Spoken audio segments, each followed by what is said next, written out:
And we're live. Welcome, my friends. Hello. How are we doing today? We're good. So, I'm good. Good? Hard. Alright. So, not only do we have Colt here as normal, we also have Kerry. So, So it's good to have you here, man. It's been a long time coming. We've talked about it long enough. it's been a few weeks. It has That's been. for sure. Why are you not? So what's All right. life like as a truckie? Yeah. Bro. Ugh, that just like hit me out of nowhere. Okay, Oh, cool, man, I man. wanted to try it. It was like, it's sort of like, I want to be a truckie, and then I just never continued on bothering getting the license, but it seems interesting. Interesting. I wonder why you lost motivation for that. Read. Trucking is cool, man. Legit. In the last 2 weeks, I've done 6,500 kilometers. Fine. Right. Yeah. So you get around, but I love it, eh? There's no job that I know that you can call up any of your friends or girlfriend or whoever, like, whenever you want. Yeah.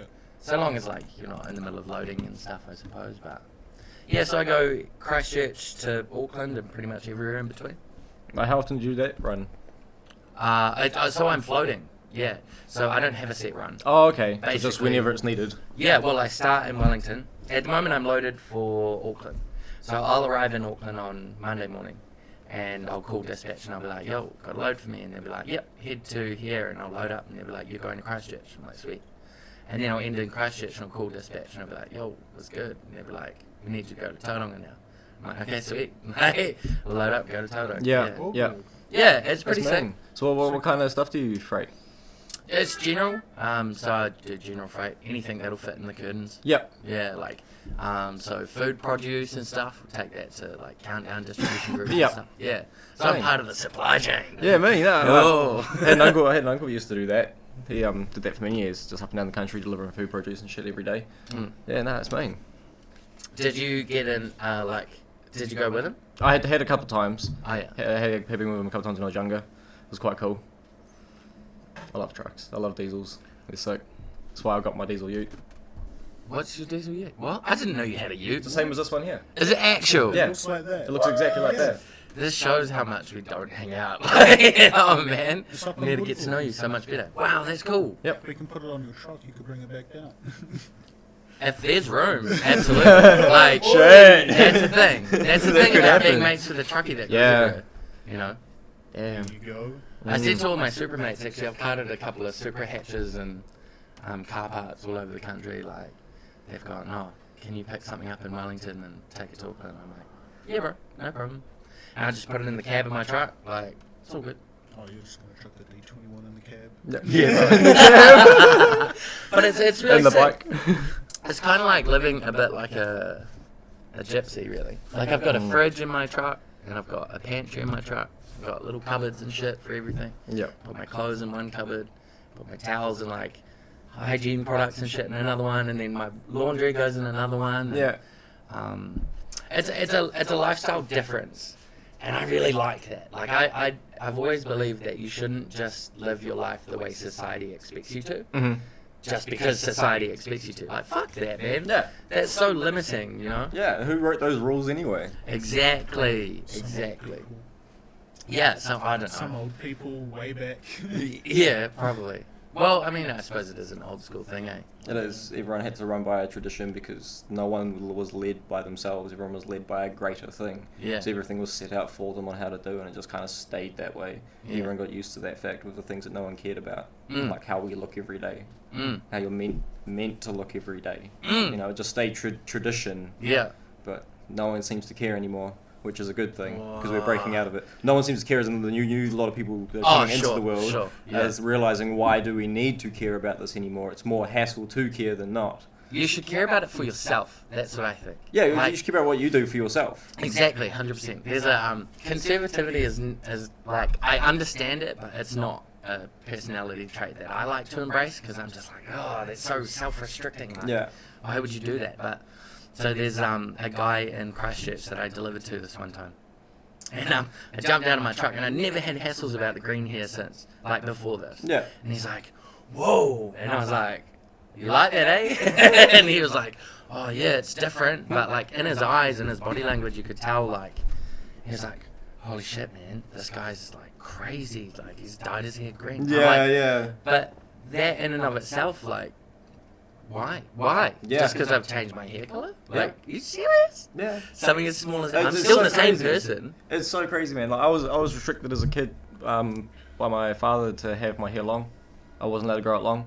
You weren't. I wasn't allowed to grow it long. It's all I ever wanted as a kid. I didn't know Yeah. like how I wanted it to look or anything. I just wanted long hair. Yeah. But no, it was always like forced upon that it was cut shorter.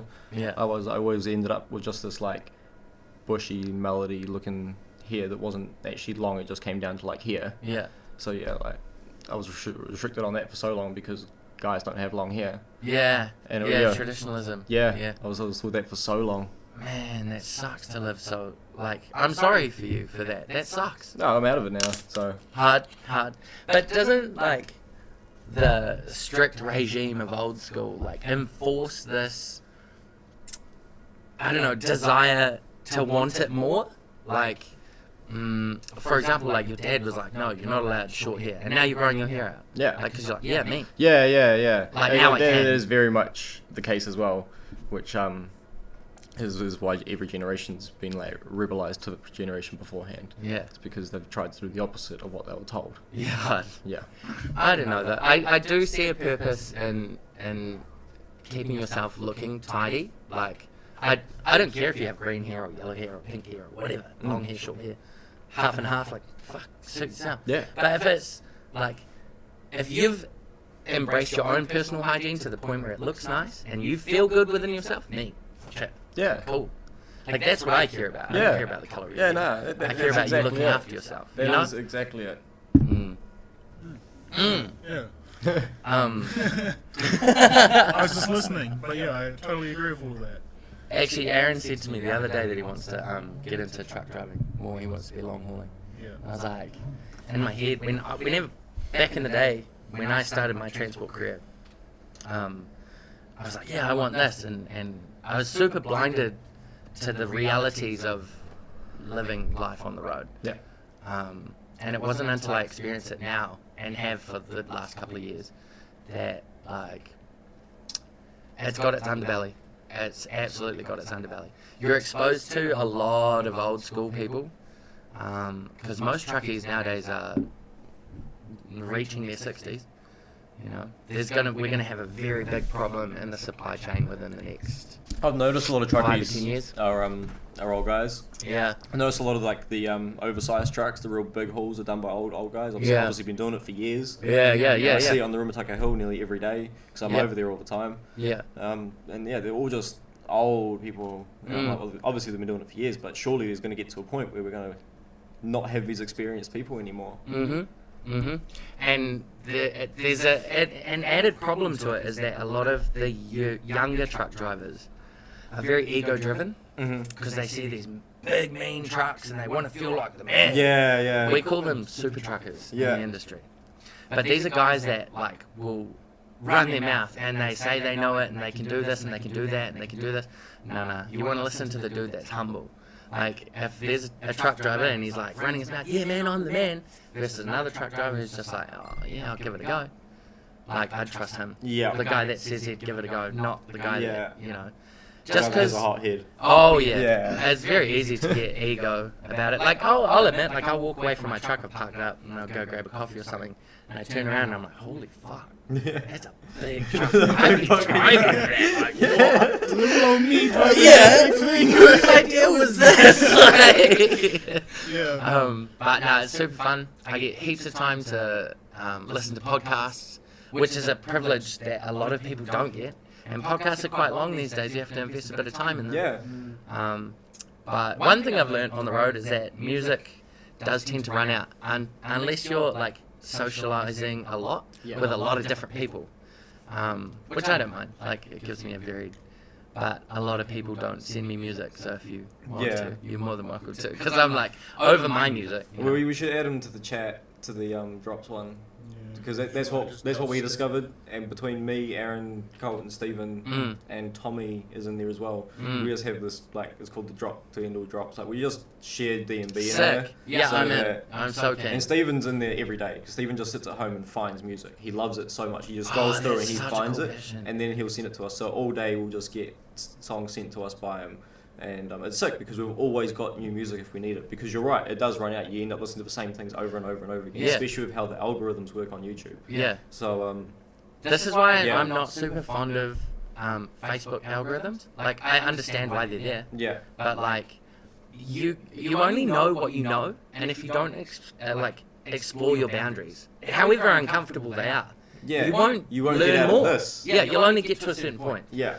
You know, and if it keeps showing you all the same stuff continuously, you're always stuck in this. 100%. Actually, there was a study done many years ago. They were talking about, like, if you take a cow and you put it in a paddock, but you expand its fences so far that it doesn't even realize that they're there, it will just live its normal cow life.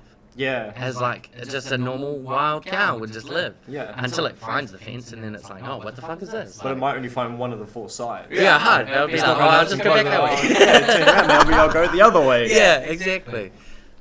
Yeah, no, it's so true. And humans are very similar. We're all animals. Oh yeah. This was a concept that I like to explore. Just socialism objectively is so fascinating. Mm-hmm. Like, we're involved in it. We've got a first-person perspective to it. But if you take yourself out of that and just look at the world as an objective view, you're like, this kind of fucked. Yeah. You do also have to be careful though, because I quite often do that, and I'll stand on the outside and look in, right? But you get lost quite easily. You can fall too far away from reality, which I've done too many times, and you've done before as well. And yeah, bringing yourself back down and like regrounding yourself can be quite difficult. Like looking at it from the outside is good because you get a better knowledge of what's happening around you and see what's right and wrong and all that. But you can fall too far away from it if you're not careful. I got into a terrifying thought pattern the other day. I was on the boat just coming back, so I didn't have my phone because I was out of reception. I was like, fuck. And that's the time where I'm really left to meditate and think on thought, which can be pretty bad. But I started realizing, and not in a macabre way, but just looking at the world objectively, where these little pawns that run around doing work for the elites that like make money, and then like, you know, who knows what's up there in the elitism that's not for us to know. We're just little working bees, you know. But we're so caught up and involved in our own realities that we don't even, most don't look up and be like, oh shit, this is actually what's happening. And it absolutely is a big pyramid of like worker bee and then management and then micro. And it all runs off of the ones at the bottom too. Yeah. And I was just sitting there, and I was sitting on the balcony of the boat, like looking at the ocean, just in its patterns and stuff. And I swear to God, I was not high. But I felt like I was having a DMT trip within myself because of what I was thinking about. Not that I know anything about DMT, but and I just realized that because I've had a big problem with death since my dad died. Yep. Like a few years ago. And this was the first time I'm sort of confronted this whole death concept. And like, I don't know, I believe some weird things after death and stuff, but I just realized that death is not necessarily a bad thing. To me, it's freedom from this chain that we're constantly stuck in. Like, I don't know, and looking at it from that perspective, I was like, you know what, I'm okay with death now. Like, if something goes wrong, like, it is what it is. Yeah. We'll find out what there is or what there isn't afterwards, you know. But it wasn't a really like negative experience. It was such a positive engagement with the concept of death, and I think far too many people are afraid of it. Yeah. Which is really saddening, and I was too. Like, but if you can accept it, then like I think all of a sudden you feel liberated because you're not really worried about the big elephant in the room. Yeah. Of one day this was all going to end. Yeah. But in your own perspective, anyway. Yeah. Perspectively. No, I totally understand. I let go of the fear of death many years ago. Did you? Oh fuck yeah! I was congratulations! Like, teenagers when I let that's go. so cool. But it was same realizations, many realizations, and now it's just a matter of working out more to do with the consciousness and what happens afterwards to that. Yeah. You know, and that's what I'm intrigued in now. Yeah. So it's just become an interesting thing more than a scary thing. Yes. Yeah. So You sort of it become can be. like, I don't "Ooh, know. what's going to happen? And it's all natural. I also don't see why it has to be a scary bad thing. Like, I don't you think know, it has to. if you live a long natural life and you know you die natural causes of old age, you know it's all natural. It's all how it's meant to be. Because for a long time when Dad died, I was like, nah, I hate the world, hate life. Yeah. It's like, nah. But yeah, I'm so glad for you that you had that lesson many years ago. In fact, my mind boggles. Like, I'm like 30 now and I've just had that experience. And you had that when you were what? It would have been like 15, 16. What was the catalyst for that lesson for you? I know. I've just always thought real in depthly. Like, Yo. I'm not good with any like actual real life shit. Like, I'm not good with English. I'm not good with writing. I'm not good with reading any of that crap. Sure. But like, I can think really fucking well, and I can work things out. That's I've super done cool. nothing but work things out my entire life. So yeah, I just for so long I've looked into so many things. But I pondered on the idea a long time ago, which I've brought up with you in the past many times.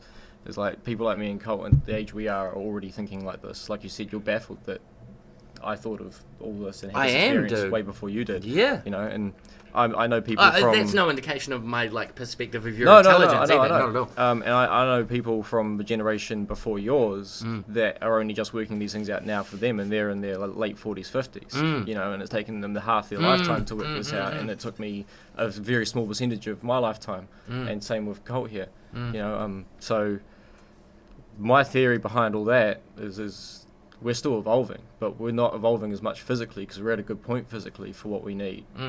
But mentally, we're just evolving greatly, like huge steps with every generation. And like I'm seeing it in my sister that's 10 years younger than me. She's 14 now, and she's already like thinking well outside the box. Yeah, in yeah, comparison to what I was thinking when I was 14. Yeah. Like, I've actually it's noticed fucking that. nuts. Yeah. And it's almost getting scary because I think we're getting too intelligent for our own good.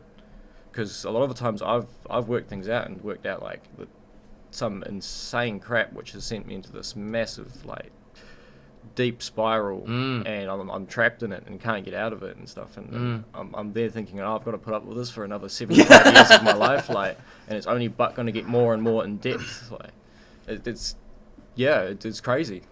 It's crazy what's happening with the mind at the moment. It really is. But that's why I think things like this are really good.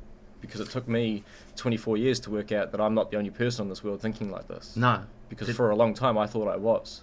Because all the people I knew were in their early 40s when I was younger. Sure. And they hadn't worked it out. No, yeah. And I suppose a lot of your peers as well would have worn that like social mask as well. You know, I don't know, cool guy or whatever, like, hat backwards. Like, you don't really get opportunities to engage intellectually just in its own little space like this. And that's why I was super excited that you invited me onto the podcast. Thank you, by the way. That's why I wanted you on. Hard. Because I may not know you well, but I have watched you enough to know what your mind's like. Really? Yeah. That's fascinating to me because I don't know what my mind's like. It's like I said, I've done nothing but study. Done nothing but study people visually. Worked it out for myself. I know body language too well. Yeah. Too well.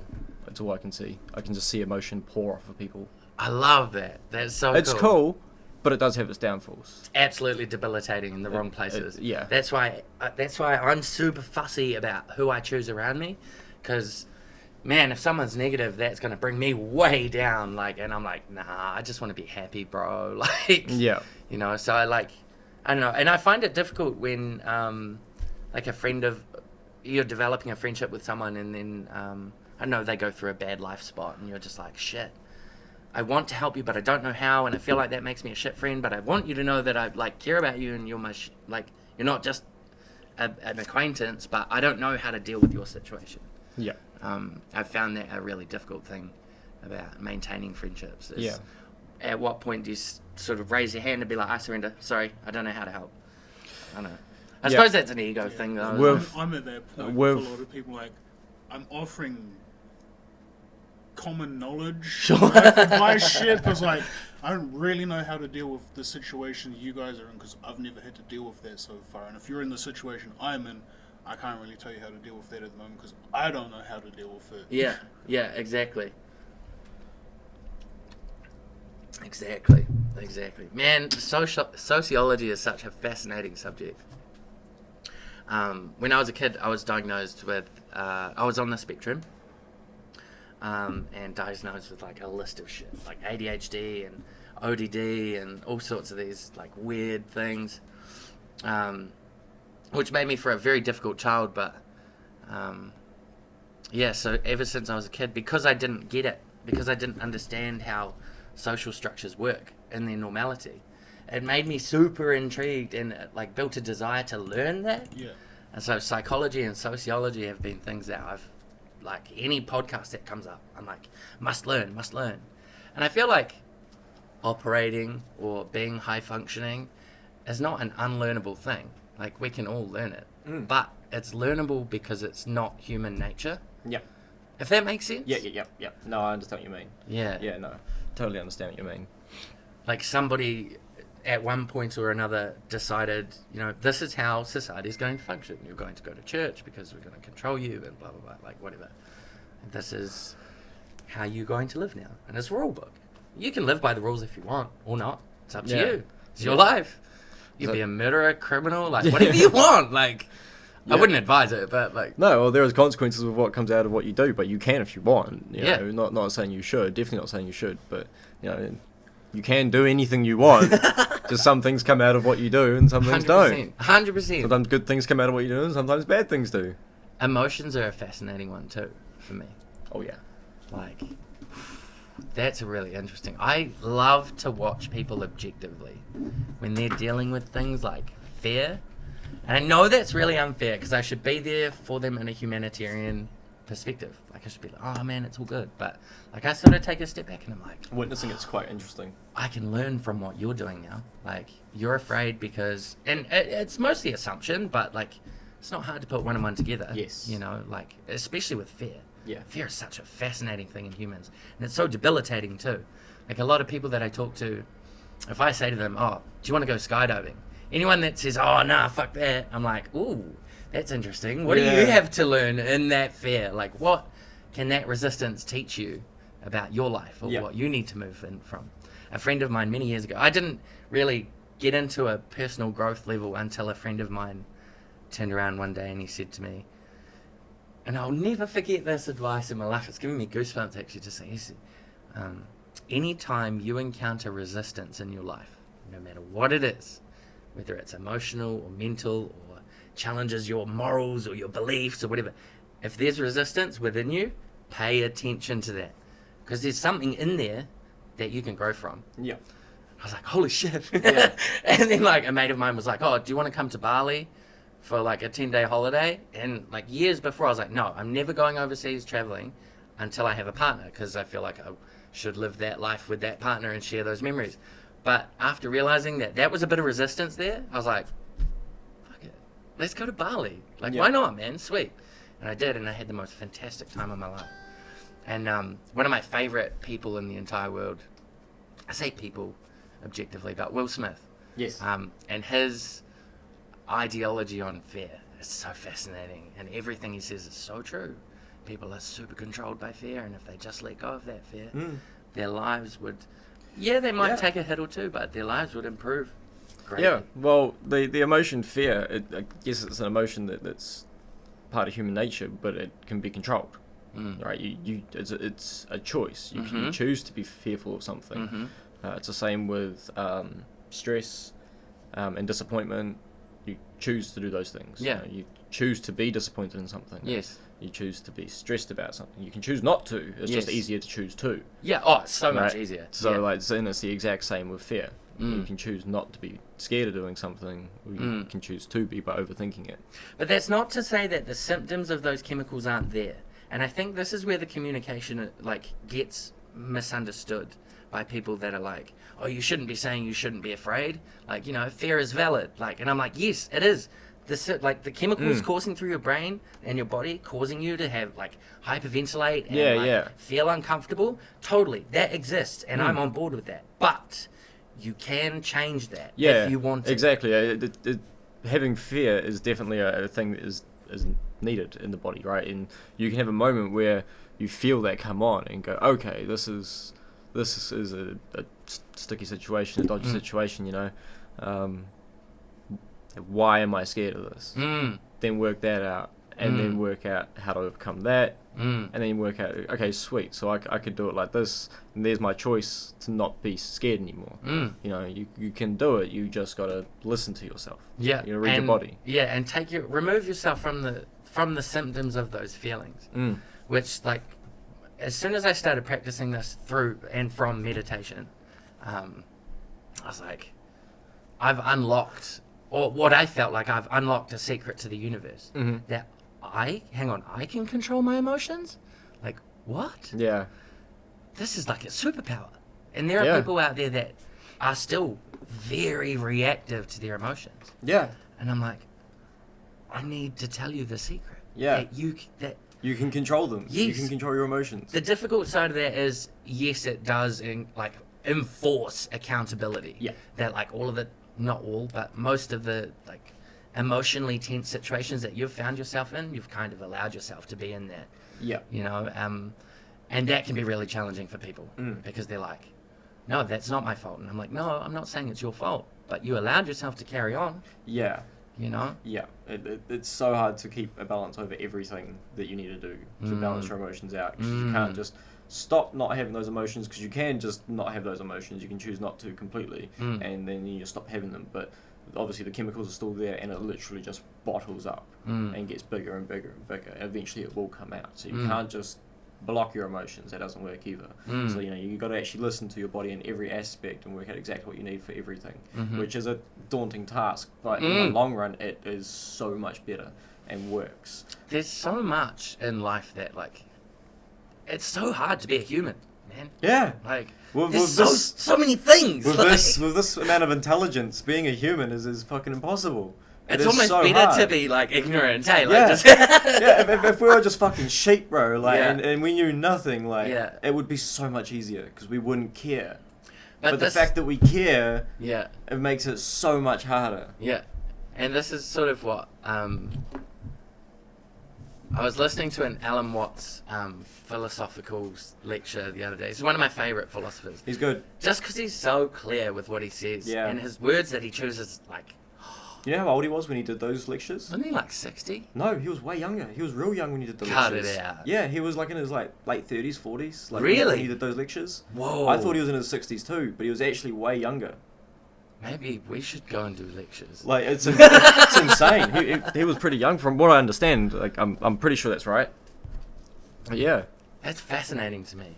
yeah, I don't know. I like philosophy, but he was talking about the Joker. Mhm. And I was like, oh, the Joker? Like, that seems to be a personality that I attract myself to at the moment. Yeah. Maybe the Joker's my favourite person at the moment. I don't know. It's a borderline thing, but anyway. I heard him say the Joker, and I was like, oh, yeah, this is fascinating. Let's listen about this.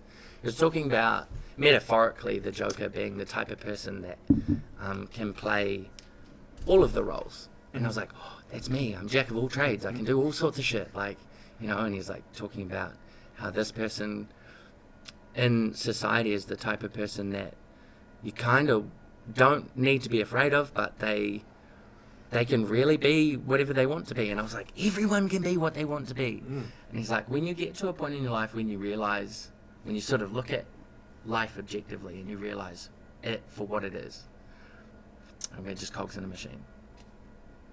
To understand that, take a step back and be like, man, that sucks. But to play the game anyway, oh, that's fun. yeah, That's fun. That's what I've discovered over the last, like, week. yeah. I'm like, I know it's a game now. I know it's a game, and I know I'm learning some of the rules, but now I'm learning rules that are fascinating to me, like crypto. Yep. You had talk to me about crypto 10 years ago. I'd be Yeah. like, no thanks. Like, what? Yeah, I didn't care when it first came out. Now I'm real intrigued. So that's real interesting now. I looked at it objectively about a week ago in the truck. And I was like, you know, if I said the same thing that everyone is saying. If I had have bought Bitcoin 10 years Yeah, be a ago, I would millionaire. be a millionaire. I was like, if I only put $100 in, I was like, what have I got to lose? Yeah. $100? $100. That's it. Okay. That's what I've been saying all week too. I was like, I could easily put 100, 200, and you know, if I lost 200, oh well, it's just like gambling. I walk into the pokies with $50. If I lose $50, I walk out. Yeah. You know, but if I gain, awesome. Yeah. What's $200? You know, I could lose that. Yeah. And then you know, it's not a big loss. Yeah. It's okay. I No. can live with it. Yeah. I might come out with something really good, or I might come out with nothing. I could take that gamble. Yeah, absolutely, because the gain is so much bigger than the loss. Mm. You know, you could walk away with 10 grand in 5 years, or you could walk away with minus $100. Nah, okay. Yeah, exactly. Like, but then I started considering it as a gambling thing, and I was like, yeah, screw it, like, let's just boom. And without knowing anything about crypto or anything, when did I do it? Like 2 weeks ago or a week ago. I just started learning on YouTube. What is crypto? Yeah. How to buy it? Where to go? All of the fundamentals of it. They've got exchanges that you can go to, and there's like a lot of them now, so it's not hard to get into. Yeah. But I made a couple of really big mistakes. And I think you'll be really good at crypto trading. I really, really do. Mm-hmm. Because you look at society as a whole, and you can objectify everything. And I think, oh man, like, you could be a millionaire, 100%. I think you could. And you have the time to put into it too. Like, although I suppose you're still working that way. Yeah. That might be hard. And the podcast. Yeah. Mm. I've looked into it. I could like make an easy buck every week by just day trading and doing small amounts. Day trading is absolutely profitable. And I could easily make like an easy $100 extra a week just by doing that, almost guaranteed. Yeah. You know. But yeah, I don't know if I'd have time to religiously, because you would have to be watching it consistently. You know, if I was to day trade with a bigger amount, which I could do, but if I fucking miss it, and it crashes, you know, I'll be fucked. Yeah. So, there's a few people that I like to listen to learn things off on YouTube and stuff, and one of them is Robert Kiyosaki. He's the author of Rich Dad Poor Dad. Would totally recommend his book. Changes your perspective, as like you've learned about your perspective of death, and like that changed your life, looking at it from a different angle. Robert Kiyosaki changes your perspective on money and how it functions and stuff. Oh, you I hate can money. still have humanitarian. My outlook on money is very wild. Oh in yeah, tell me. comparison. Yeah, I don't like our current currency system. I think it's completely rubbish. I don't understand why it's still actually a thing, and how we managed to get away with actually eliminating all value from our currency. So, removing the gold standard? just removing everything from the fucking currency. Like, it's just fucking paper. It actually holds no fucking value. And even then, 100%. it's now half just of it's not numbers. even- it's not even paper. It's just numbers. It's just Yeah. fucking It's numbers. Just zeros. Like, Yep, it's all digital. yeah, and it makes means no something. sense. Here, It let me really transfer doesn't. This 6-digit number into this. It's like, what does that mean? That's not money. It's just 6 digits. Yeah, exactly. And you're giving up so much of your life energy just to fucking make a small buck out of it, which actually holds no value anyway. Yeah. Like, it's so ridiculous. The only reason it holds value is because you and I and everyone else in society says it does. Yeah, we will That's just it. collectively somehow The moment agree that that- it has yeah. fucking value. I think crypto is going to be and I think a lot of people that understand crypto and currency as a whole realize that crypto is going to be the killer of money. Yeah. Absolutely. Well, which is their plan anyway. It's what they want to do. They want to be the new currency. And perfect too. 'Cause Yeah. It's about fucking time. Excuse my language. It's looking like it's going to be the case. Just give it another 10, 20 years maybe, and we might actually see a good difference in The more in people currency. that learn about it, the easier it's going to be. Yeah. I think decentralization is only a good thing. Yeah.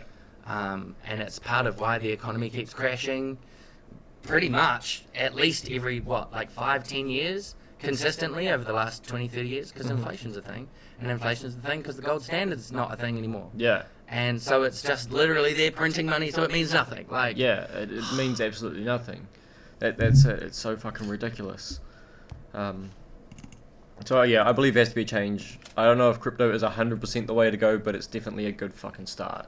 I think it's a good, I totally agree with you. It's a good start fucking to a new, new society. A new way of doing currency. We need a better way of currency and value. I don't know exactly like the way we would have to do it so it would work out perfect for everyone. And I don't know if crypto will be that way, but it's definitely a good first step. Definitely a good first step. If only we could have no currency and everybody just wanted to do things to keep society going. Have you seen a documentary called Zeitgeist? Nah. It talks about this very concept of society removing all currency and everyone lives equal, because we have the means now. Mm-hmm. You know, there's enough energy being created, and there's enough, things to be made, food, resources, all the things that humans need, that everybody could live comfortably, more than comfortably. Yeah. Which I find kind of shocking. All it needs is the willpower to keep it going. That's what I don't like about capitalism, even though I'm playing the game. But yeah, I've always sort of thought that in order for society to change as a whole, I mean, I don't like communism either, but like, nobody's had a better option. Yeah. Yeah, communism sucks, but it works. I brought it up a little while ago. I was like, as much as it's shit, it kind of works. It actually does. And when you look at it objectively, like, you've got a community of people that need to function in a society, and everyone needs to do particular things, like, to make that society function. Look at it objectively. Yeah, fair enough. I mean, you're removing all free will, which is totally inhumane. Yep. And I'm on board with that argument. It sucks. It's absolutely shit, but it fucking works. The community functions. Yeah. Is that not the purpose of government? To make the community function? I don't know. That's it. We need to find a way of actually living where it works. We don't have that yet, and everyone's getting sick of not having that yet. Everyone's getting up in arms when someone does something wrong, but no one knows the right way yet, which is the issue. We're still trying to fucking work it out. In an imperfect world too? Probably not. Like, It's not. It's going to get to a point where everyone's just going to have to compromise for there to be any kind of peace, which isn't going to happen because people are still too opinionated. And inherently selfish. Yeah. Which is awful. Yeah. But that all stems back to the whole fact that conflict's just part of human nature from primal instincts. Like it's human nature to want to cause conflict or be a part of conflict or see conflict or anything like that. Really? Yeah, well, that's why we're drawn to like fights when two people have a fight. No one goes and breaks up. Everyone just goes around and looks totally. at it. A little monkey brain says scrap, and we're like, oh yeah, but like, yeah. what we're were you saying? all just addicted to conflict because of our primal instinct of just the fact that we would always just hunt for food. We had to just survive, so we did what we had to do, right? So we're all just addicted to conflict still, which is why everyone sticks to their opinion, whether it's real or not, or true or not. I want to unpack that more. How are we addicted to the conflict? Well, it's a natural instinct to be conflicting or argumental or cause something. For the purpose of like survival? Or... Well, now it's just an instinct. Why else would we do it? Conflict's not needed in the world, but we do it anyway. It's because two people have opinions that conflict. Yeah. One of them has to be right, or neither of them are right. Right. I think, yeah. I think inherently a difference of opinion has to be present. It has to be, because we're all living our own individual lives, or individual human experiences, I should say. So yeah, it's natural for... Yeah. Differing opinions can differing opinions can be sorted by just talking it out and coming up with a middle ground or a compromise, But we don't. That's not our first port of call. Our first port of call is just to argue our point. And on a bigger scale, start war.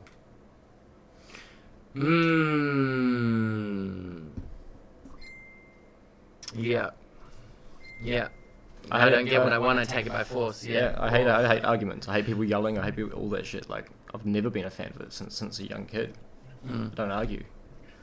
I'm not gonna lie. Depending on who I surround myself with, I can be pretty horrible. And it's easy to snap, right? 100%. Totally is. Because it's natural. That's why. Wow. It's harder to hold that emotion back. Well, any emotion really, but I totally, wow. So you're saying, okay, because a girl that I dated a year or two ago, she's studying to be a guardian ad litem. Yeah, fascinating. You're like, I've never heard about that before. A guardian ad litem. It's the psychologist in the courtroom that decides whether or not Lil Johnny, who sent it, is actually crazy or not. Oh, yeah. Oh, I like that role. Yeah, that's cool. That's interesting. Oh, super. Like, how fascinating. You just study serial killers and all sorts. Like, yeah, cool. I don't know where I was going with that, actually. were talking about conflict and the fact that it's natural. Oh, that's right. Yeah. So she was doing this paper, and it was, do you believe that humans are inherently good or inherently evil? Why? And I was like, I would like to believe that humans are inherently good. Like, you're totally right. Conflict is a part of our nature. Yeah. We're inherently bad. We're evil.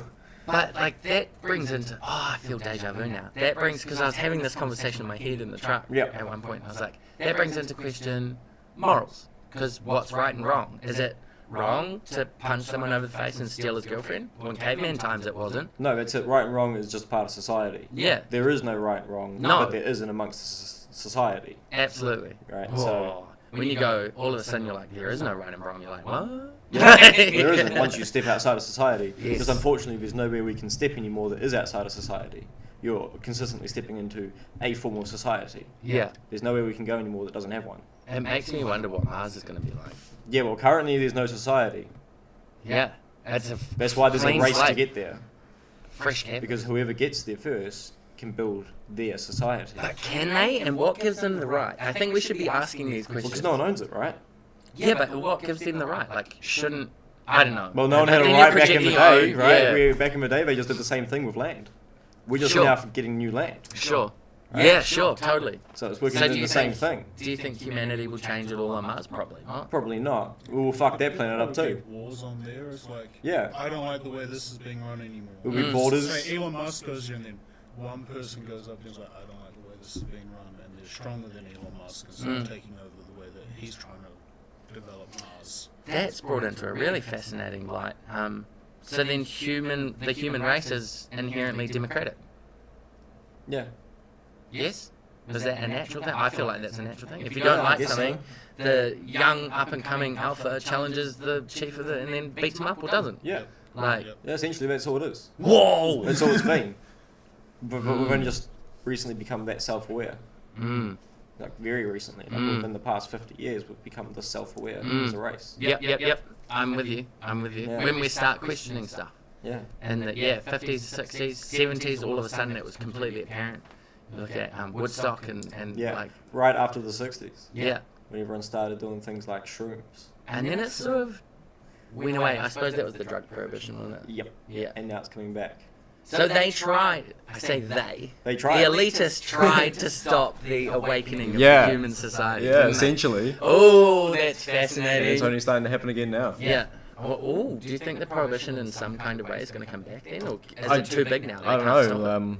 They're starting to legalize psychedelics Yeah. in the States. And so they should. So they should. I'm totally on board with The this. things that come from the ground, man, they should be legal. But I think they're slowly realizing that they aren't. Well, I think they realized a while ago, and now it's finally slowly trying to just give up on it. Mm. Probably be some of the people that still got their money and are trying to cancel it. It's all just about money in the end. It is. It is. It just always goes back to money. Always goes back to money. That's why marijuana was made illegal, is because the person it was going to affect the paper industry, which all the money's printed on. Mm. So they made hemp legal.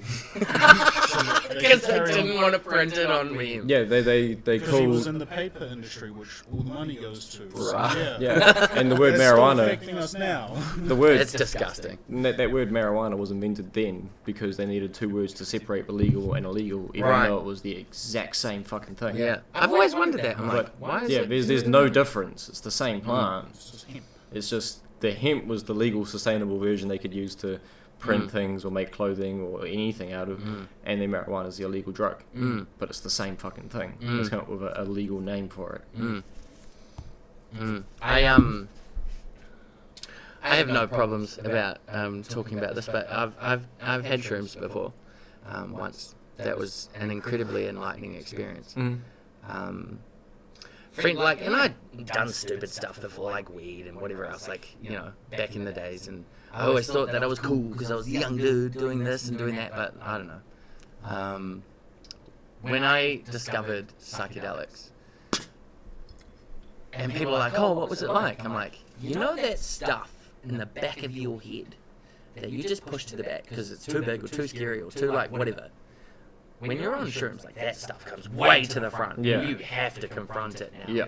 And I think that's what people are scared of. Yeah. Is confronting Confronting their it. biggest, darkest demons. But it's not as scary as it seems. No. When you do confront it. Yeah. When you remove that fear, Yeah. all of a sudden, it Becomes it's interesting. learning. Yeah, becomes interesting. Mm. That's exactly it. You can get the same sort of experience of marijuana. That is something I've encountered in the past. I think so. Because it allows you to objectify things Yeah. in a very clear way. Yeah. Although that being said, I don't know if there's a huge difference between Indica and Sativa, but from the research I've done, I know that one is supposed to have one effect and one is supposed to have the other effect. Yeah. But I've never put one beside the other and been like, oh yeah, this is... Yeah, I can tell the difference myself. I've done a lot of study into it. Oh yeah. And yeah, the difference between them is Sativa is a high energy strain, so you get quite a bit of energy with it. So you get that head high, but you do feel still energetic. You know, you don't just want to sit down and collapse or munch out and stuff. You want to get shit done. You know, a lot of people will clean their whole house when they're high on Sativa because I do. Yeah, it comes out. All that emotion comes out when you're high on Sativa. And then on Indica, you can get quite what they call couch locked. You just sink into your couch. You just want to put on TV and have a bunch of snacks and chill for like Just 12 chill, hours. You know, yeah. like then you can get hybrids, which is a mix of it too. So you don't get heavily as couch locked, but you don't get highly energetic either. It's just kind of a head high that's quite mellow, which is quite often grown, especially around here. Did you read lots as a kid? No, I can't read. I've read one book in my life. Seriously? Yeah. Wow. And that was Mein Kampf. That was what? No, the one book that I've fucking read is I read the very first Lemony Snicket's, a series of unfortunate events, Sure. and it was Good like book. this thick of a book, you know. Yeah. When I was like 14 at the time, but no, I don't really read. I'll read articles on the internet, but like as a kid, I never read.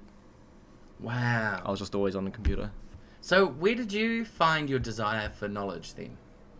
being alone. Oh yeah. Yeah, That speaks to my soul. have had split parents since I was 3, so I did week about for 18 years, and it was a real fucked up week about too. It wasn't like Monday to Sunday or anything. It was my mum got extra day than my dad, so it was like Tuesday to Wednesday. So it'd be Tuesday to the following Wednesday, and then that Wednesday to the following Tuesday. Oh, okay. But yeah, when I was out, my old man lived out Yakataras, out by Staglands, like right out by Staglands. Yeah, yeah. So we had no home phone, no internet, no cell phone signal, no neighbours. We just had power and Sky TV.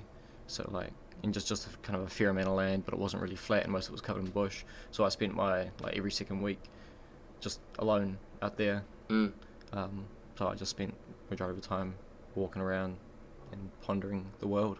Throwing stones and sticks. And Yeah, like, pretty much. doing Just that. working it out from there. Yeah. And then when I was at my mum's, we was in Upper Hutt, so I was able to see friends more and stuff. And that with school, I didn't do any actual school work, but I just studied people socially by watching them, and then did the same when I was at my mum's. So I learnt society and social emotion by that, and then kind of worked out nature when I was out at my old man's. Is that And me? it just kind of led from there. I'll put it on mute, sorry. That was rude. That's right. So, yeah. Okay, wow. So It's just always been a natural want for me to know more Yeah. and work out everything. Like I'll drive past construction sites on the side of the road, not know how something works, but figure out how they do it. Yeah. Just by driving past a couple times and going, oh yeah, I could work out how that's done. Yeah. You know, I do it with everything. Yeah. Absolutely everything. I just have a want to know. That's fascinating because I share the same personality trait. I was in the foster system since I was a 7-year-old. Mum disowned me when I was like 10. Yeah. She's like, you're no son of mine anymore. And I was like, huh? Like, sweet as. Like, gotta learn it myself now. But yeah, totally vibe. I didn't have any friends. I was the, like, weird one. Like, but I guess they just couldn't understand. I wonder if my borderline was present then. Could have been. Or it could have just been ADHD and ODD and everything else. Like, weird. Guess my mum did some serious stuff when she was pregnant. I don't know. But yeah, loneliness is a motivator for knowledge, because it's a way to pass the time, I guess. Like, It is. What else are you supposed to do? Especially back then when we weren't as in our heads as we are now. For me, anyway, I was more just, You know, when I'd think away to myself, I was just thinking about what I wanted to think about. I wasn't thinking about, it wasn't just, you know, flows of emotion going through me and you know, different as people call them, demons and shit flowing through your mind back then, as there are now in comparison. You know, trying to get my mind to shut up now and think about things is a lot harder than it was back then. Yeah. So, you know, back then it was a lot easier to just be caught up in your own mind and think about things, because it was never really a bad thing in comparison to now. I like your incense, by the way. Yes. That's actually really nice. Yeah, I see that. I've found a fascination with smells lately. I don't, and I'm like, anyone that comes like, so I use hairspray now, and a lot of guys are like, oh, fucking faggot, and I'm like, have you smelled it? Yeah, guys It are smells dicks. nice. Like, it smells good. And when you walk up to someone, give them a hug, and they say your hair smells nice, you're like, yeah, it fucking does. Like, Yep. And like there, it flows back to that old school mentality of man's manism, and I totally get it. Toxic masculinity is totally a thing. Maybe It's a huge thing. shouldn't be called that though. We should just call it, you need to learn more about emotions and stuff. It's just ignorance, that's all. It is big ignorance, but and a lot of that's caused because males don't grow up getting taught much about emotion. Like very, very little. I was taught a fair amount by my mother. She's a lovely lady, very, very emotional person on a good and bad scale, and I was great learning from that. But I learnt shit from my old man apart from work hard and make him proud. Now, fuck that. Yeah. But yeah. And toxic masculinity is huge. Like it's definitely out there. It's the biggest thing I've found in my transition. Is I've lost any form of alpha male I had before, not knowing that I had it. But I'm not treated the same way that I was treated before naturally. So like an ego death of the masculine. Yeah, I guess that's kind of. I haven't lost it because I haven't changed in that aspect. But the fact that I've noted that I've changed to a lot of people that has dropped naturally. It's really interesting. That is fascinating. Yes.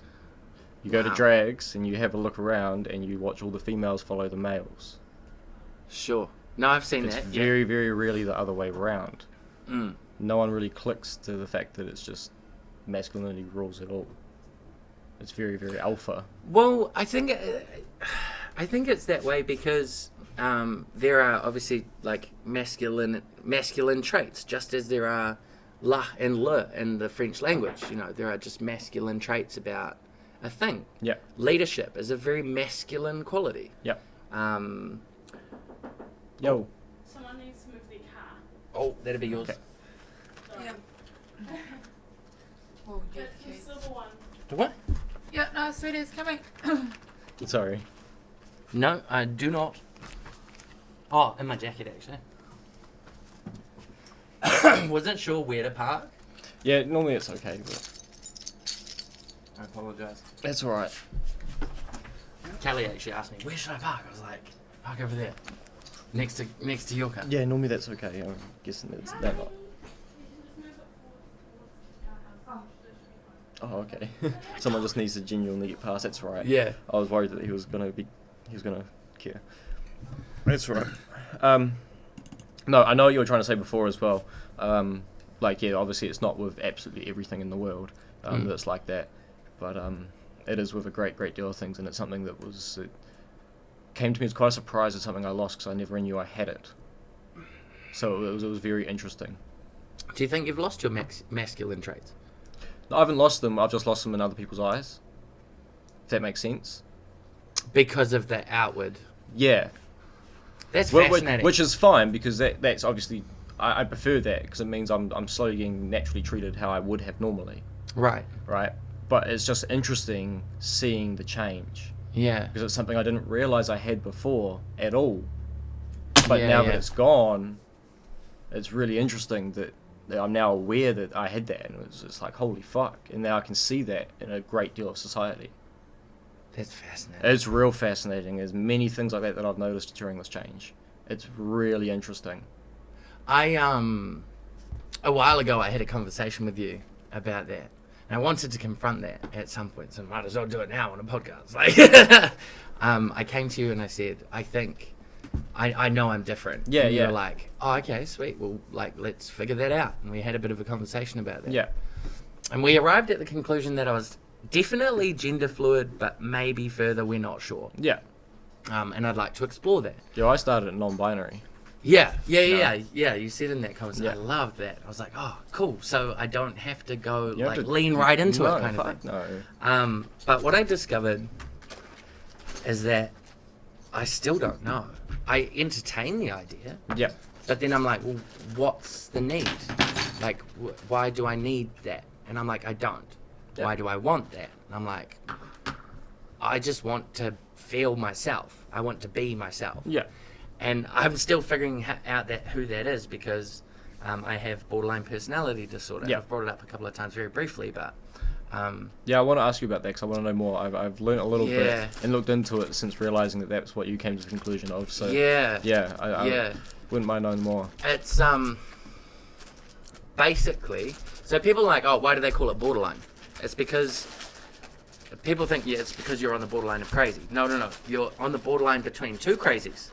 So there's neurotic and psychotic, and borderline sort of it's right on the boundary line of both, which is really fascinating to me. And I'm like, okay, it's just the way my brain works. My association with abandonment is a really big thing. And I've always known I was different, but I didn't know in what way. And it wasn't until doing research myself in the last 2 months that I realized, hang on. And they say you shouldn't diagnose yourself, and I'm like, yeah, but if everything is tick box, like, so I guess I am self-diagnosed, and I do want to get that label, but it's going to take I don't want to get that label. It's going to take 2 years to get it, and it's not going to help anyway.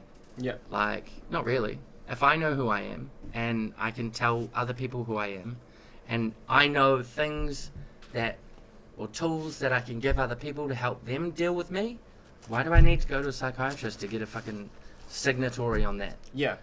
So it's a personality disorder, Yeah. which is different to mood disorder, Yeah. like bipolar or... Yes. Yeah. So it's in the not same... your mood swing. It's yeah. your personality swing. Yeah. Yeah. So it's in the same basket as like schizophrenia, I Yeah. suppose. Yeah. Yeah. And there are 9 traits that are symptomatic of borderline. But all of those 9 traits stem right back into abandonment issues.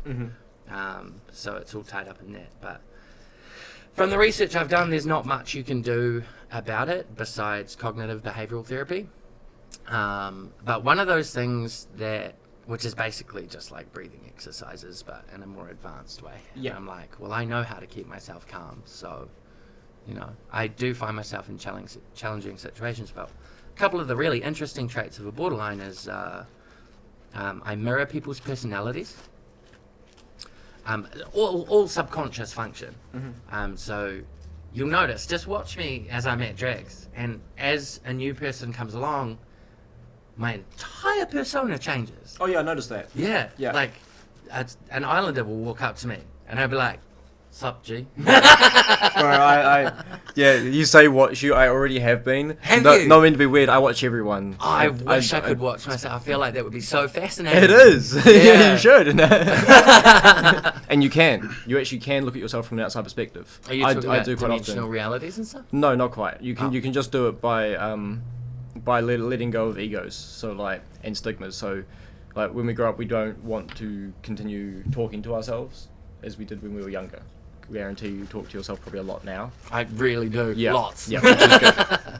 Record yourself talking to yourself to another person. Really? Yeah, just get your phone up, hit Yeah. record like on that, right? And if you like need to work something out, look at yourself from an outside perspective.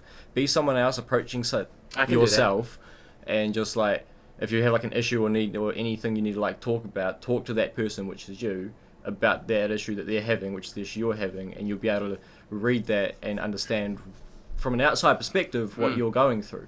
Is this a neurotypical tool that like everybody knows? I had no idea. I worked it out myself. Something I do. I'm gonna try that. That's It's good. beautiful, actually. I've got recordings that I haven't had to listen back on because I've come out of it going, oh yeah, no, I get it now. I understand. It all stems back from this or something like that, you know. I haven't been able to work out just by being in my own self, but if I could just let go of the idea that I can just imagine myself in third person, Mm. you know, and talk to that person, Mm. which is myself. Mm. You know, it sounds stupid, but it works. Mm. So Do you do that? Probably should, but I don't. it should work out a lot because you can see other people's emotion a lot easier than you can see your own. Yeah, definitely. Especially when you're experiencing it, because like we were saying earlier, you get so caught up in Yep. your own emotions and experiencing that. Yeah. What it does, you're hyperventilating. Your Yeah. brain feels fuzzy, like your legs and arms. You are can't trembling, control like that. whatever. Yeah. And You all of a can, but sudden- it's really, really hard to. Totally. Yeah. Totally. But I learnt from meditation that like all of those things you can totally control. Or no, not control. That's probably a too harsh word. I would say disallow. You know, you can disallow yourself to be present and your hands trembling because you're scared. Yeah. Or like whatever. Yeah. Objectification is such a fascinating thing. And inversely, so is subjectification. Yeah. When you can, and I feel like subjectification is necessary for empathy, Mm-hmm. as objectification, but probably not as much. Like, to look at someone's situation in a way where, like, you're experiencing it yourself. That's my, at least that's my understanding of subjectification. Yeah. But not to sound pretentious, using a whole bunch of big words. I try not to. A lot of people that I spend time with, they're like, oh, I don't know what that word means. But they feel embarrassed to say that. Yeah. I'm like, don't feel embarrassed, man. Yeah. There was a time when It's about I didn't learning. know that word too. Like, Yeah. let me educate you. Yeah. So I found that too. I used to know a lot of big words, but not use them because people just thought I was just trying to be smart when I wasn't. Like, I'm not smart, but I just know big words. And the reason being is that not knowing them, you have such a smaller vocabulary. Like, there's so many things that already the English language you can't explain using English because there's no words to explain a bunch of things already. There's so many things that go on in my head that I want to explain my ideas, but there's no words to explain them. Well, I mean, the English language is super clumsy. It is. It's so bad. So like, and the only way we actually have a decent shot at explaining what we want to explain is using these big fucking words that we invented for some reason. Sure. We could have made them small words, but we didn't. We made them big words. Fuck, sorry, but it makes it easier to explain things sometimes. Yeah. And even if someone doesn't know the word, you can explain that to them. And Yeah. It doesn't mean anything, and they now know. Yeah. But going back to the borderline thing, sorry. One of the traits is unstable sexual identity. When I read this trait, I was like, uh-oh. Yeah. Who I thought I was is actually just potentially a symptom of my personality disorder. Yeah. That's cool. I thought that was me discovering my genuine self. But I guess if you can separate the two, so I might have a constantly shifting self-image or constantly shifting sexual identity. Yep. But that doesn't mean that that's not me. Mm. Or like that my cognition isn't me. I don't know. I suppose that poses the question, is our cognition who we are? I don't think so. Not at its core. Yeah. I think that's a part of our human experience. It's an interesting life, man. Life is interesting because we all experience it completely differently, and there's no Totally. right way to do it. I don't think so. There's no right. We haven't come up with a way to do it yet that works, So The only we're all rule still that trying to work it out. yeah. But we've made it so hard for ourselves to work it out because we've put so many stigmas in the world already. Oh, totally. It makes it so hard.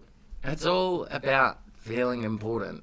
And like people are like, oh, they want to pick on the common kid because that makes them feel like they're a part of the community, I Yeah. suppose. But then like, I don't know. There's so Yeah.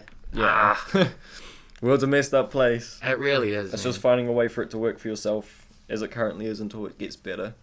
The only rule that I've come up with for life that I try and live by, I'm not always good at it, but I feel should be generic and across the board for everyone, is just be nice. Just be kind to people. Like, yeah, you might not know what they've been through, but like, I think, generically, love should be a common modality within us. Yeah. Within each of us. And I explored a ideology a while ago. I don't want to say religion because it's not it's just a spiritualist idea that when I die, my soul is reincarnated into another human's experience. And we don't ascend to a higher dimension until, like heaven, I suppose, or the fourth or fifth or sixth or seventh dimension, until we've experienced everything there is to experience on this dimension. Yeah. And I was like, whoa! Yeah. And then when that happened, I was like, okay, so you're telling me that, and this is what I put up on my Facebook like 2 days ago.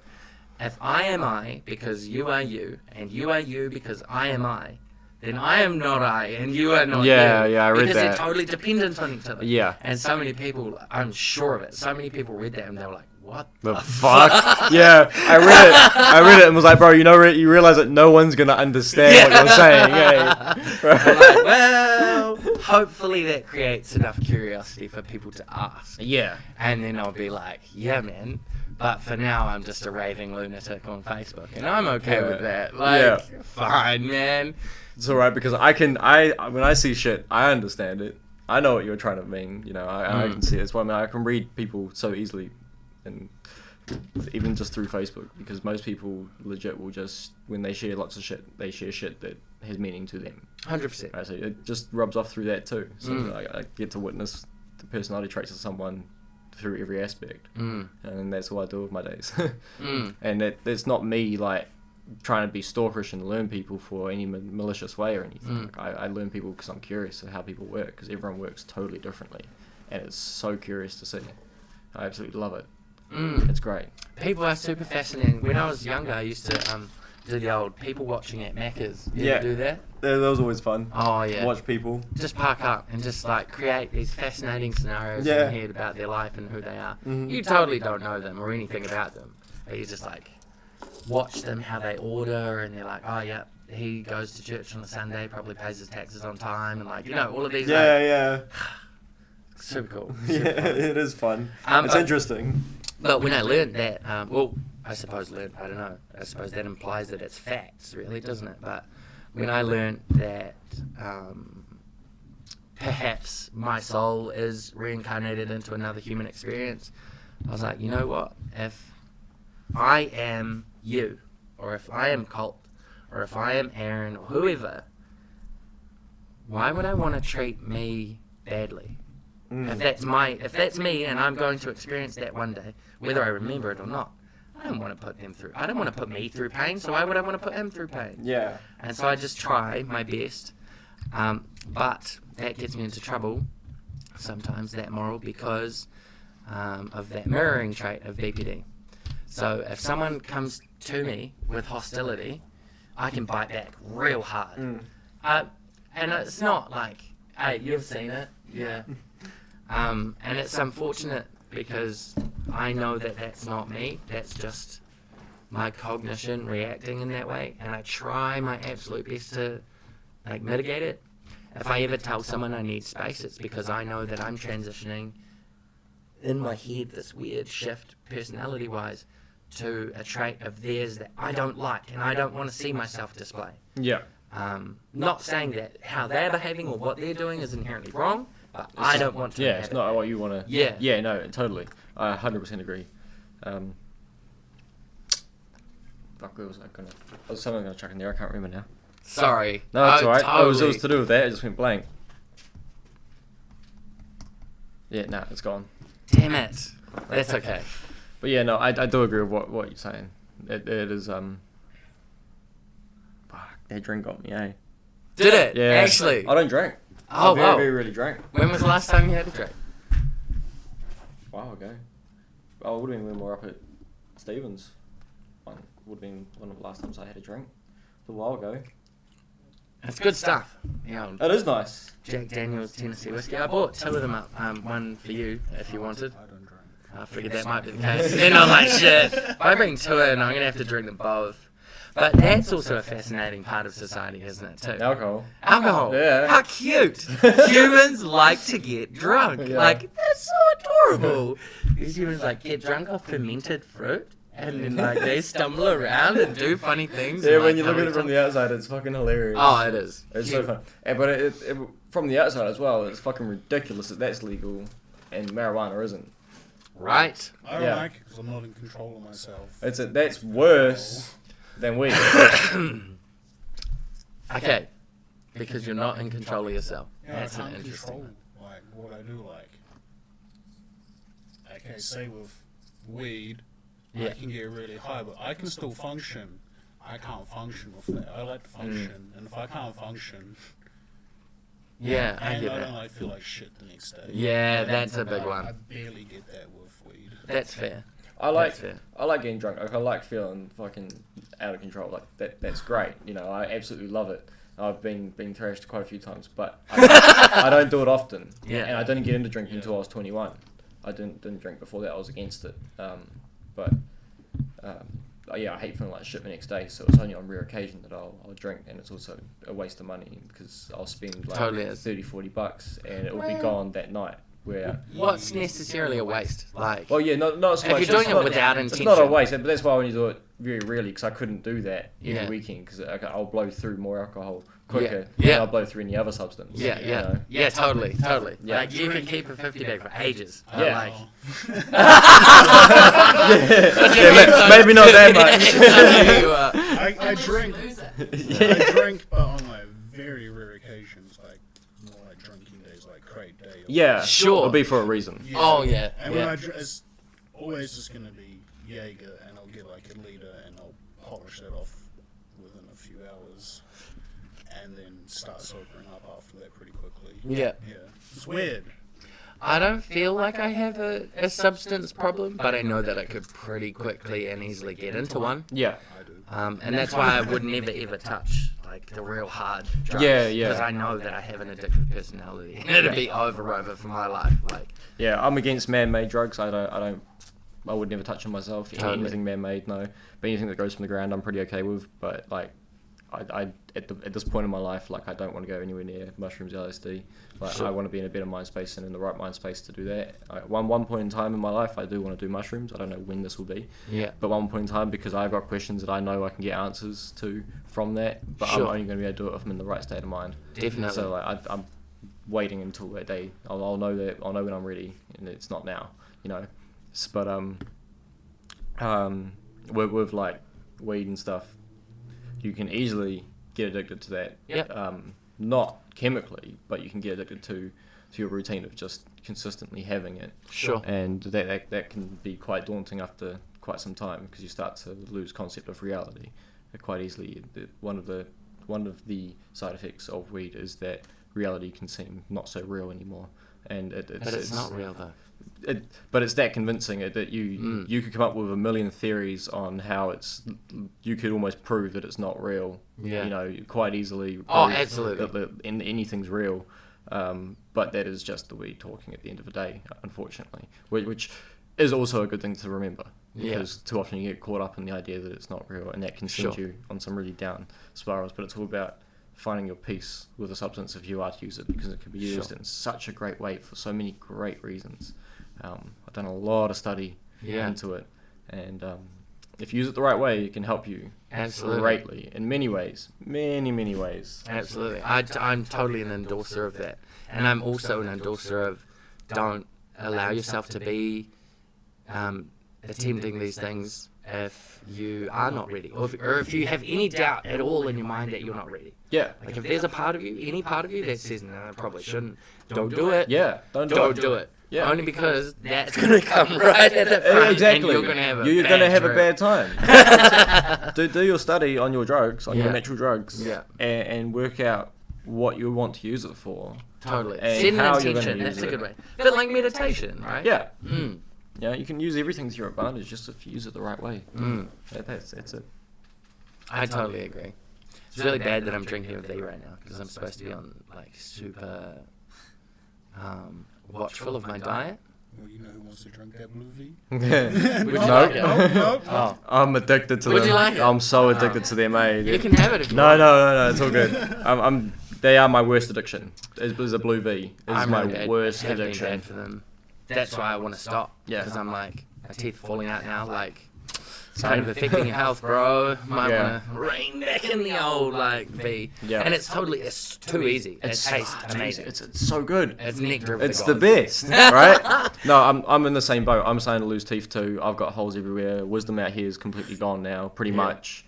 Got a hole up here. There's now a hole in my front, quite like where yours is gone. Yeah. So like I'm in the exact same boat, and that's the reason. Yeah. Same thing. Yeah. Exact same. When my tooth came out a week or two ago, the moment it happened, I immediately wanted to cry. Yeah. Like I was like, fuck. And then I was like, but why do I want to cry? I like took myself out of that real quick. 'Cause I was like, I know where that's going. Yeah. And I objectified it and I explored my own ego situation with that. Yep. And I was like, why do you want to have pretty teeth? And I was like, well, because I want to attract a mate. I'm like, biologically, makes sense. But you can attract people on your personality, on your intellect. You've got so much more about yourself, Kerry, that is valuable. You don't need to look good to reproduce and pass on your genes. And I was like, okay, I'm all cool with it. But it took me a while. Yeah. It still sucks regardless, but I understand. Definitely. No, I totally understand where you're coming from because on a broader scale, that is the only reason that you're obviously upset about it. But also, it does initially suck because you've lost a tooth. Like, no one wants that. No, It's a definitely horrible not. So thought. the nerves in that dead, or is it like still sensitive as fuck? No, but the one next to it is very sensitive. So the front tooth that's gone is totally dead. Yeah. And the dentist is going to pull it out hopefully this week, and then I got to wait 2 weeks and I'll get a denture, which is really cool. Oh, that's cool. I got a wisdom sitting there that's just half gone. Like it started with a small hole, and Yeah. just slowly deteriorated. That's how it more, starts. right? Yeah. So I've got like one pointy edge, and then the rest of it's just all leveled out to gum level. Whoa. It's just sitting there. Whoa. I Does that can't- hurt? No, That's dead. it's dead as fuck. Damn. It's that far gone. It's obviously been dead for a while because Yeah. it decayed real quick and just chipped away. But I haven't once been in pain. Yeah. I've had pain over here, but that's just with like pressure of food building up inside of a hole. Yeah, But as it does. that's dead too. But I haven't actually been in pain because of my teeth falling out. They just Because fallen how out. old are you? 24. Whoa. I smashed a lot of energy drinks in my You life. smashed the V. Well, I love used it. to go to school the school just down here. Sure. Right, so there's a dairy right across the road from the main entrance. Yeah. When I went to school, they sold this energy drink, in the small cans, the 250ml cans. Yeah. It was called Edge. They brought in a big pallet of it, Yeah. and it was all dated. So they started selling them for like $1 a can, then 50 cents a can, Dangerous. $2 for 5 cans, and eventually got to like $5 for a 24 crate. Whoa. So like we were smashing back, me and my mates were smashing back like a whole crate a day each. Yeah. Like I was smashing back 24 cans of this energy drink a day.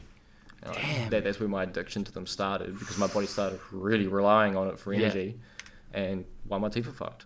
So do you know what of the energy like spectrum you're like? Is it guarana or taurine or? Nah, no idea. I'd be fascinated to explore the chemical function of Yeah. that in a human body. That would be Like, interesting. I know, like we all are told, guarana and it's got ginseng, and Yeah. we're all like, oh yeah, that means energy. Energy. But like, how?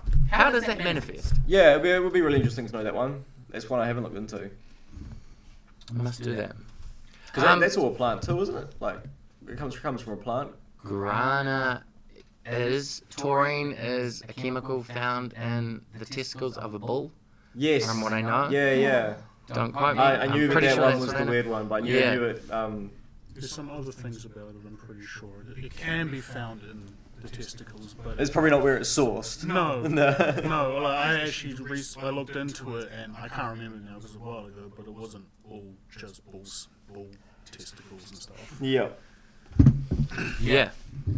But fascinating that bull testicles give you energy. Like, Munch one of them back. Run a marathon. One bull testicle a day keeps the doctor away. actually, what I did today, I which was replaced my fascinating. V energy drink. Yeah, with the testicle of a bull.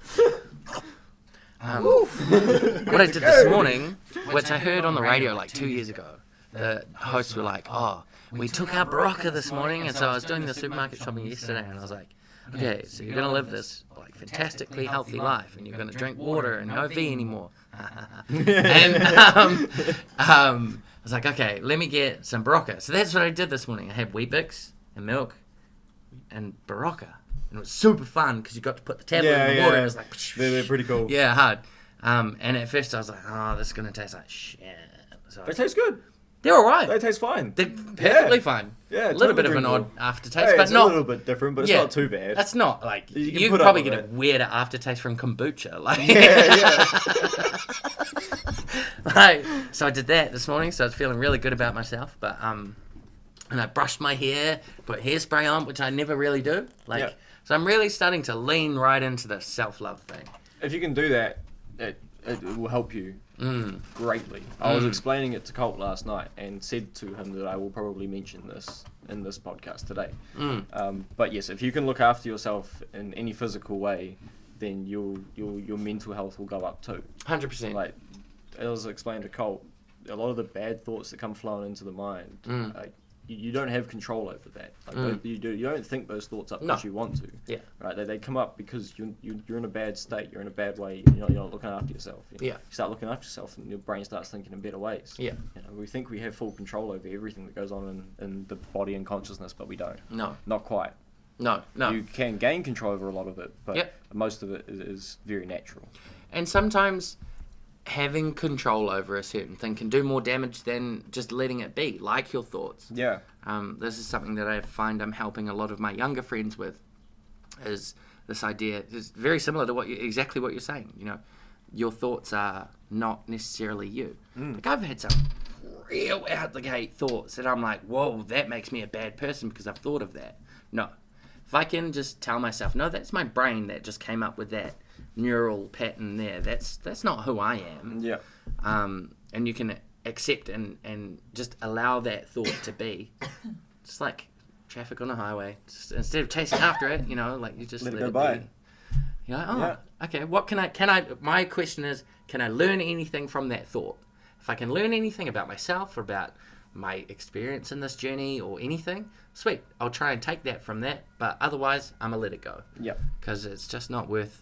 That's when you're starting to chase, like, and it only starts with one thought. You chase that thought, and then all of a sudden there's another really interesting thought. So you turn around and you try and chase that one, but you're still trying to chase that one, and then all of a sudden you're overthinking. Yes. And there's too many thoughts, and you're trying to chase them all, and it doesn't work, and all of a sudden breakdown. Like, damn, Yeah. I've lost all those thoughts, and that's the grief that you feel because you're trying to take on too much in your own head. How fascinating! Like that can happen in your own mind. Yeah, it's crazy. It's so crazy. And like, the fact that can happen is phenomenal. Like, how does that happen? Like, the fact that we can picture images and lines of text in our head. You know, like, how? There are some Where people. is that projected? Yeah, exactly. Well, they reckon that consciousness isn't generated in the brain, which is fascinating. That's real fascinating. Sort of segued into that. That was a terrible segue. No, that's fine. Yeah, that is a very fascinating topic, that one. It is, where is the consciousness generated, and how did it generate, and what happens to it? Because if it's not generated in the brain, where is it generated? Exactly. Because if it's not generated in an organ... In the muscle. In the third eye. muscle. Yeah. I don't know. And I'm not afraid to say I don't know. Yeah. Would I like to know? Absolutely.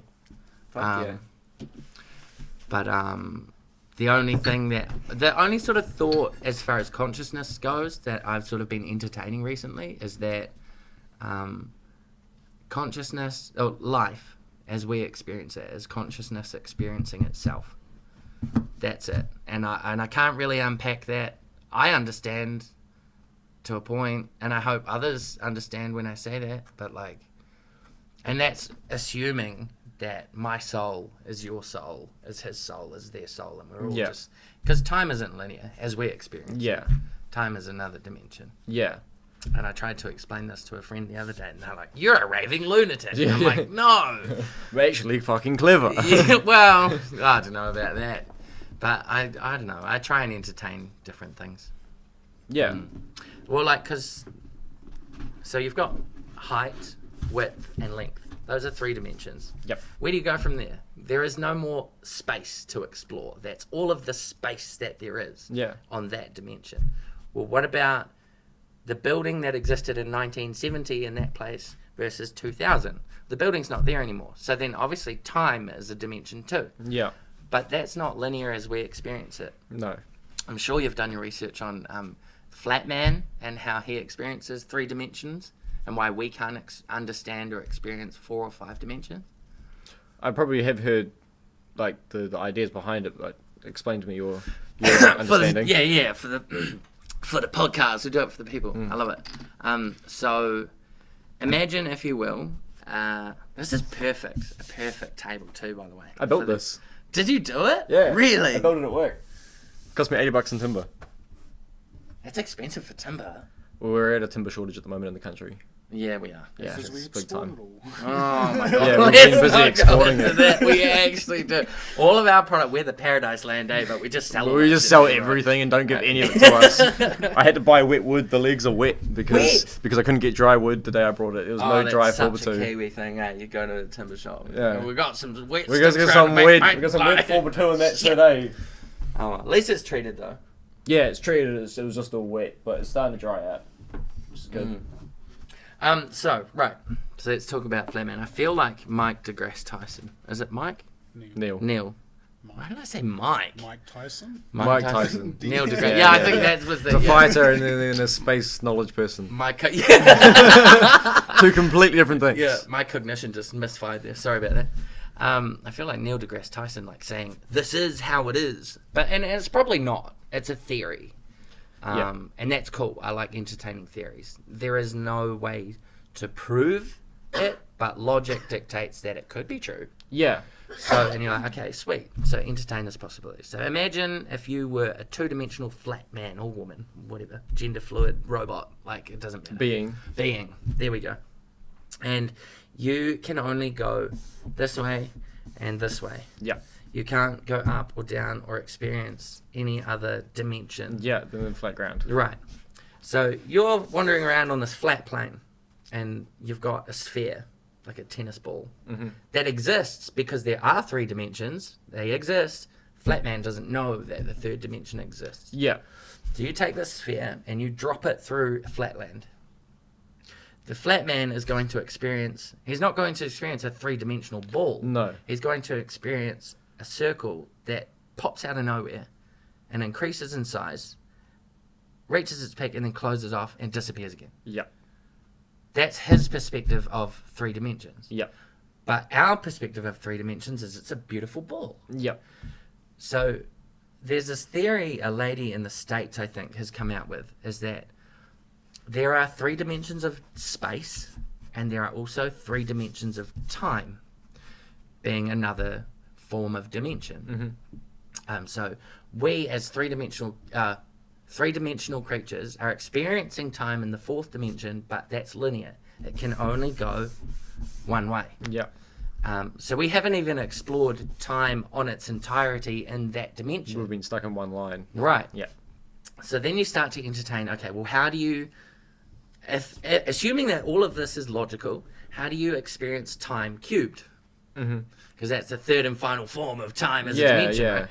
Well, that would have to be an experience of parallel and dimensional shifting. Like you're moving in time, but to a different time that didn't exist on this linear. Does that make sense? Yeah. No, Yeah. I know what you mean. Yeah. Yeah. And that's as far as I've got, as far as like Time's learning a about the dimensions. very, very interesting one because yes, it's only going in one line, but the amount of time that actually passes comes down to the person perceiving it.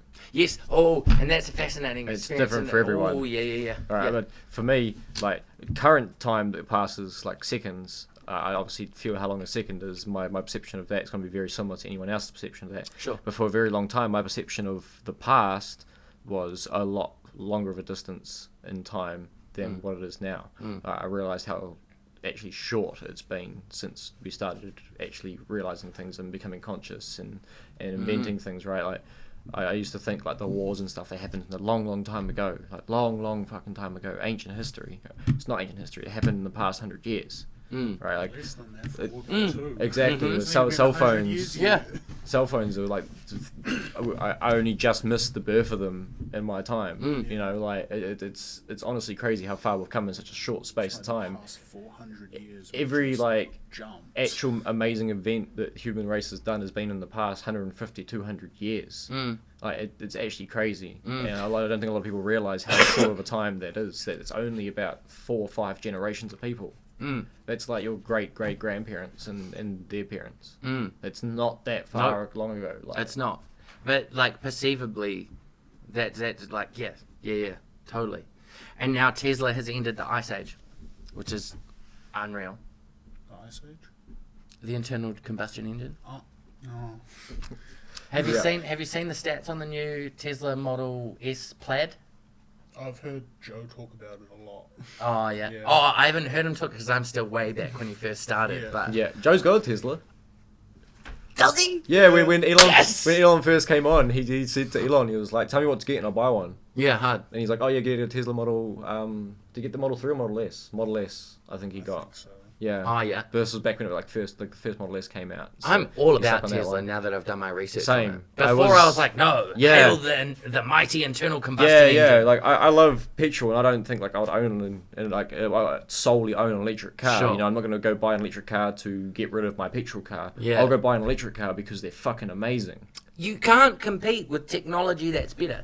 There No. comes a point, like years ago, when me and my mates were hanging out on the like quad at high school, we were all talking about cars and stuff, and like the fascination of the topic of electric engines. Would you ever own an electric? Nah, they're crap. Yeah, yeah. Well, what do you do when the electric engine's better? Yeah, when it's In not crap every anymore. way, They're like, not crap at all. The Tesla Model S, the Model S Plaid, the most recent one, is, retails for US 120. Well, it doesn't retail technically, but Yeah. 120 US, which is about what 160, 170 New Zealand. Yeah, it'd be roughly. It's a big upfront cost, but You just better pay with Bitcoin. 0 to 60, you did. Yeah. You did. That changed. That changed. I want to talk about that actually.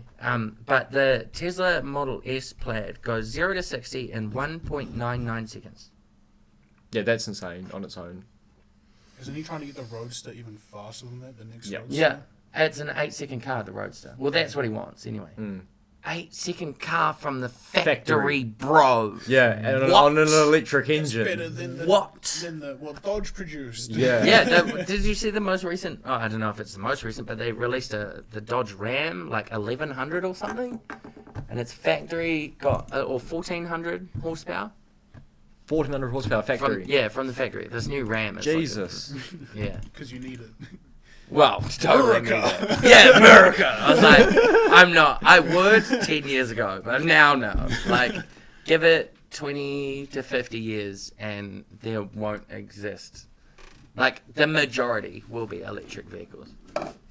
Yeah, it will take over. 100%. Especially considering Tesla's made like every kind of vehicle now. Just think, in the last 3 years, no, 5 years, Tesla's gone from this joke of a car company to potentially ruling the world. Yeah, that's it. And it's not just the car company he's done with that. No, with either. and that's when you He's say done that, people are with like, everything. "Fuck, you're crazy." Yeah. But like, no, you haven't done your research. Do you know what they're doing? Like solar, but not you, but like Yeah. you know, Do you know yeah. solar panels, Powerwall, Oh. boring company, all of his. He's setting Telecommunications. himself up to be king of the world. He's this close, that fucking close from doing it, and good on him too. Fair enough. I'm glad somebody What's the is. last couple of things he's got to get? Take out government. Because he's got Starlink, he's got SpaceX, He's actually Yeah. Tesla. governance would be the thing that he's probably next for. And I was watching a YouTube video the other day that was saying how much money do you need to build a city, and be governor of that city? Well, all you actually need in the States, in Texas, is the city council's approval of the area that you're already in to segregate and be your own region, right? SpaceX, Starlink and all that, they've got a base in Texas that's already huge enough. You need 200 residents that agree that the city should be a city, and then the council's approval. He's already donating millions, like tens of thousands or millions to the local school Yep. in Texas. He's putting his fingers in puddings that people don't even realize. Yeah. And I'm okay with it because Elon is daddy, but still, Yeah. I saw on Twitter that Tesla's building another factory. the Gigafactory, They're building something again now in Texas. They've just started building. another one. So not the Russian one. I don't know. It just came up on Twitter recently. Building that we don't know what's being built yet is being built by Tesla. New development. I'm not surprised. Yeah. I'm not surprised, to be honest. Yep. The camera just did its thing. It just Did its died. thing, didn't it? Yeah, camera's been an hour and a half. Oh yeah, but the mics are still going. Yeah, everything's still going. We just don't have camera on you guys. Just my one Oh, that's okay. for now. You So can take we'll it. just give it 5-10 minutes and Sweet carry as. on for now. That's cool. I've really enjoyed this podcast so far. No, it's me. I hope we can get. Where are we at now, like time wise? Hour 34. Sick. I knew we'd sit here and like just get the introductions done, like the topics that we sort of want Yeah. to talk about and explore, That's me. and then like it'd be like an hour and a half, 2 hours. Yeah. Damn. Yeah, so I'll go give that battery a quick little charge, get last little bit out of it, so I can get the last shot of you guys before we wrap it up for today. Cool, man. And yeah, that was mean. We'll have to get you back. I'd be happy to. Yeah. I'd be happy to. There's Well, so I'm many here most of stuff the that I time. want to explore, and I want to explore the fact that you want to be a trucker too.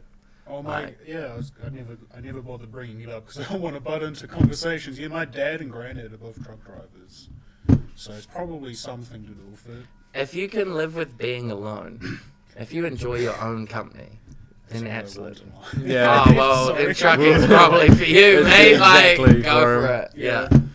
Go for it. Just get That your plot was- of land, your tiny home, and be a Yeah. truck driver. Yeah. Come home once a week and you'll be fine. I love being alone. That's good. That's good. I think you'll do fine then. That was my difficulty when I started trucking, was being alone. But that was the whole thing in and of itself, was seeking approval and like abandonment, blah blah blah. Yeah. But I think you can learn a lot about yourself when you're alone. It can You almost can. drive you crazy. Yeah, but you got to do it right.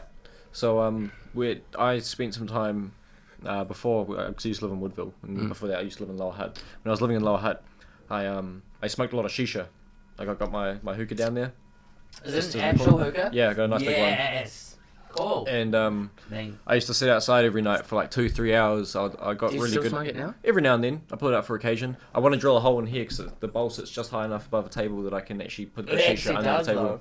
Yeah. Dang. But yeah, I used to sit outside with that. I'd have a cone and then just smoke shisha for a few hours, keep it going, and I'll just at the back of the place I was at was just bush. So I just store it, just stared into bush the whole time. I'd just sit there and thinking, and that was when I came to the realization of who I am.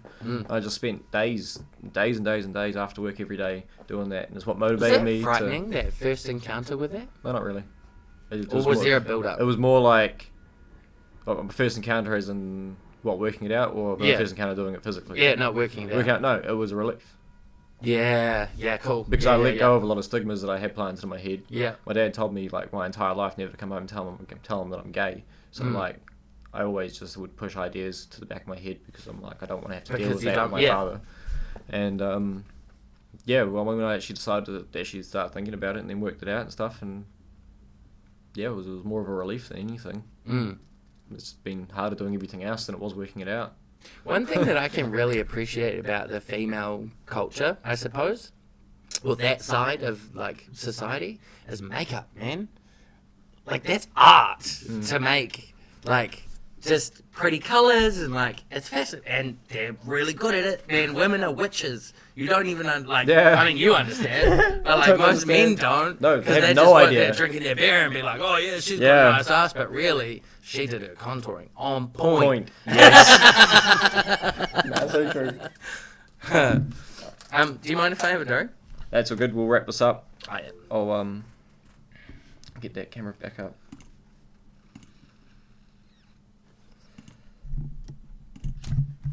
Ding.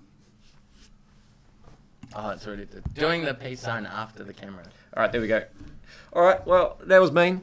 Hey, Good hour and 40 minutes. hard. Very close to it. That's awesome. Yeah, we'll have you back on whenever, man. Me and Colt film one like a Monday and a Wednesday night after work every week. And then my weekends, I don't really plan anything anymore. It became too much of a hassle to plan things, so just play it by ear. So whenever you're free, man, you let me know if you want to be on. You can come around Weekends whenever. would be perfect. Yeah, whenever, 'cause, man. Yeah. Or sometimes I'm in town on Monday, Wednesday. Yeah. Whenever. You just let me know. Sick. Easy as. All right, well, thanks for watching. Subscribe, share, like. Like, do all that. What about 12 subscribers, of 3 of which are in this room? To the 12 subscribers out there, we do this for you. And catch y'all next time. See you Sick. See you. tomorrow.